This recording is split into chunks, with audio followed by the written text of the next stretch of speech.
This is the brake pedal switch. Be sure to disconnect the car battery so the brake lights don't drain the battery. Now when you want to remove this guy, and also when you want to place it back, you have to keep the pedal depressed. Either put something to block it or ask someone to depress it, or depress it by hand. And both when you remove this guy and when you place it back, you need to have a gap here. The pedal should not touch this switch. That's important. Now to remove it from there, this is how it sits inside the car. You notice this collar, white collar, and you notice there is a tab here, this one and the other one underneath or above. This is what keeps the unit into the metal bracket.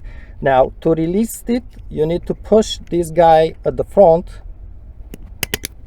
just like that. Don't worry, again you need to have the pedal away so you can move it up front, and then you need to grab with your hands this sleeve and pull it all the way out. You notice how it's looking here is the end of the sleeve, and at this moment this upper tab and the lower tab are able to be depressed. The role of the sleeve is actually to go underneath those two tabs. You notice how it slides underneath. You see the white here inside, and when the sleeve is there, you cannot depress them and cannot remove the unit from there. Once it's like this, out the sleeve, grab the unit like this and press it downwards. It will just slide out from there. It's very easy. When you insert it, just push it, insert it there, and it will snap. Be sure it snaps on both tabs, upper and lower one. Again, you don't have to physically press the tabs, just flip the unit like this and it will come out from there. But if you happen to force on them without removing this sleeve, with the sleeve inside, and you break these tabs, replace the switch with a used one from the junkyard. So that's how it works. When you place it back, just keep it like this, the same way, with the sleeve completely out, insert in there, release the pedal, and the pedal will come, push on the switch, and let me just do some force, and will automatically adjust it at the correct position. It's really adjusting by itself. It's pushing the unit a little bit back here and it adjusts by itself.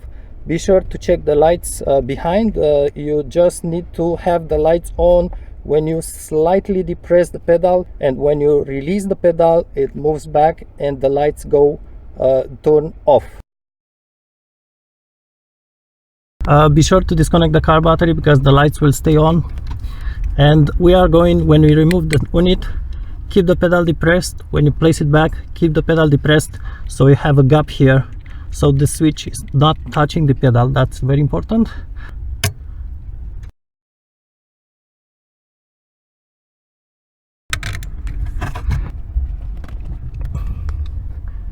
If you look from the side, you'll notice it's coming out all the way, and it's coming out. Don't push too much so you don't break anything. Let's put this guy in place. You just insert it there. The two tabs should engage easily, both of them. Just wiggle a little bit to be sure both tabs are engaged, and you just simply release the pedal, and you hear kind of a click. That means the switch has adjusted itself, automatically adjusted itself, and now it stays very nice in place. Test the brake lights. Be sure when you depress the pedal a little bit, the switch is released, just a little bit, not all the way in, just a little depressed, the switch is released and the lights turn on. Just ask someone to check behind and be sure it's working properly, and check your shifter, transmission lever. Don't forget to put back the connector in place and connect the battery. Thanks for watching.